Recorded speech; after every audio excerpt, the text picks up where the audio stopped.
नमस्कार। तो क्लास 8 से 9 में आ गए। ये एक बड़ा स्टेप है ना।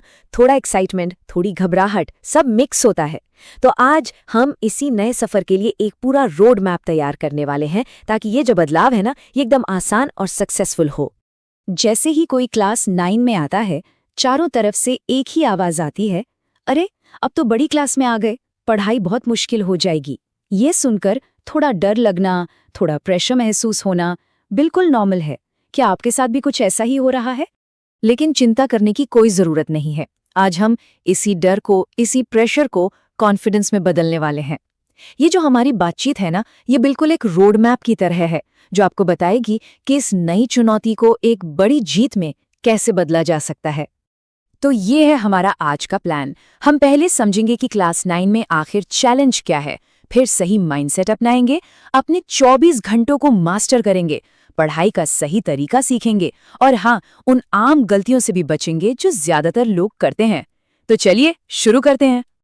देखिए, क्लास 9 में सबसे बड़ा बदलाव ये है कि सिर्फ रट्टा मारने से काम नहीं चलता। अब सामने आते हैं नए नए कॉन्सेप्ट्स, प्रैक्टिकल एक्सपेरिमेंट्स, न्यूमेरिकल्स और ऐसे सवाल जिनमें दिमाग लगाना पड़ता है। मतलब पढ़ाई का जो पुराना तरीका था, उसे अब थोड़ा बदलना ही पड़ेगा, क्योंकि अब सब्जेक्ट्स की गहराई बढ़ने वाली है। इससे पहले कि हम कोई भी किताब खोलें या कोई टाइम टेबल बनाएं, सबसे पहला और सबसे जरूरी काम है अपने माइंडसेट पर काम करना। यकीन मानिए, ये आपका सबसे पावरफुल टूल है जो हर मुश्किल को आसान बना सकता है। सोच का एक छोटा सा बदलाव देखिए क्या कुछ कर सकता है। एक तरफ है फिक्स्ड माइंडसेट, जो कहता है अरे यार ये तो बहुत मुश्किल है, मुझसे नहीं होगा। और दूसरी तरफ है ग्रोथ माइंडसेट, जो कहता है ठीक है, मुश्किल है तो क्या हुआ, मैं कोई दूसरा तरीका ट्राई करता हूँ। चैलेंज को एक रुकावट नहीं, बल्कि सीखने का एक मौका मानना, बस यही है ग्रोथ माइंडसेट। और यही वो एक लाइन है जिसे अपने मन में बिठा लेना है।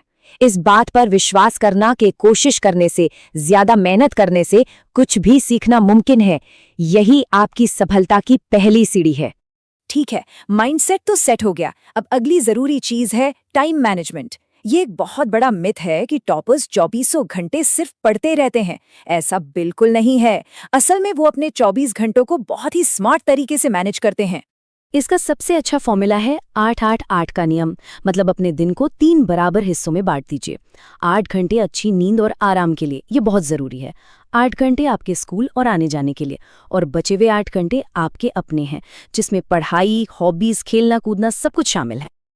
अब उन 8 घंटों में से अगर आप अपनी हॉबी, खेल कूद और कोचिंग का समय निकाल दें, तो रोजाना सिर्फ 3 घंटे की फोकस्ड सेल्फ स्टडी का टारगेट रखना है। बस 3 घंटे। ये पूरी तरह से मुमकिन भी है और बहुत ज्यादा असरदार भी। तो ठीक है, हमने टाइम तो निकाल लिया, पर सवाल ये है कि उस समय में पढ़ें कैसे? किसी भी टॉपिक को अच्छी तरह से समझने और याद रखने का सबसे अच्छा तरीका क्या है? चलिए अगले 6 स्टेप्स में इस पूरी प्रक्रिया को समझते हैं। ये 6 स्टेप्स का एक पूरा साइकिल है जो आपको जीरो से हीरो बना सकता है।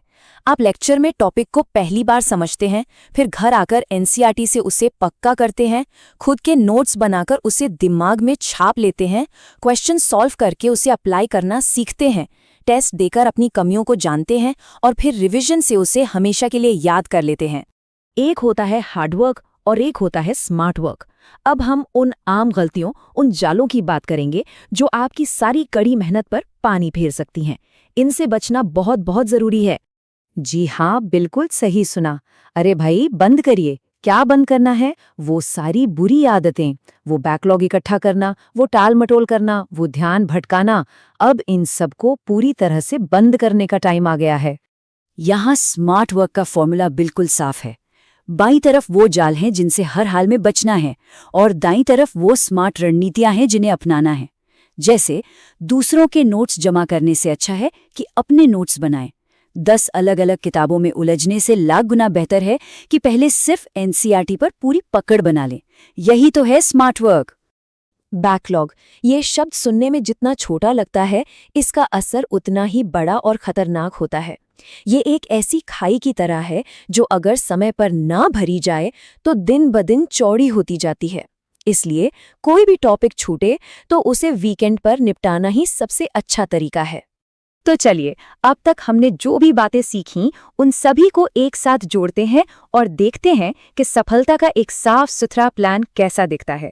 सफलता का कोई एक शॉर्टकट नहीं है। ये मिलती है रोज रोज की छोटी छोटी कोशिशों से। पूरे साल लगातार मेहनत करना, छोटे छोटे लक्ष्य बनाना, समय पर सिलेबस खत्म करना और हर सब्जेक्ट को बराबर इंपॉर्टेंस देना। और इन सबसे ऊपर ये कभी नहीं भूलना कि आपने ये मेहनत शुरू ही क्यों की थी। ये एक बहुत ही छोटा लेकिन बहुत ही पावरफुल काम है। एक कागज के टुकड़े पर लिखिए कि आप ये मेहनत क्यों कर रहे हैं और उसे अपनी स्टडी टेबल के सामने चिपका दीजिए। यकीन मानिए, जब भी फोकस कम होगा ना, तो एक नज़र उस कागज पर पड़ते ही सारी एनर्जी वापस आ जाएगी। तो अब जब पूरा रोड मैप सामने है, तो सवाल ये है कि पहला कदम क्या होगा। सोचिए और आज ही अपनी क्लास 9 की यात्रा के लिए अपना सबसे पहला छोटा सा लक्ष्य तय कीजिए और इस सफर की शानदार शुरुआत कीजिए।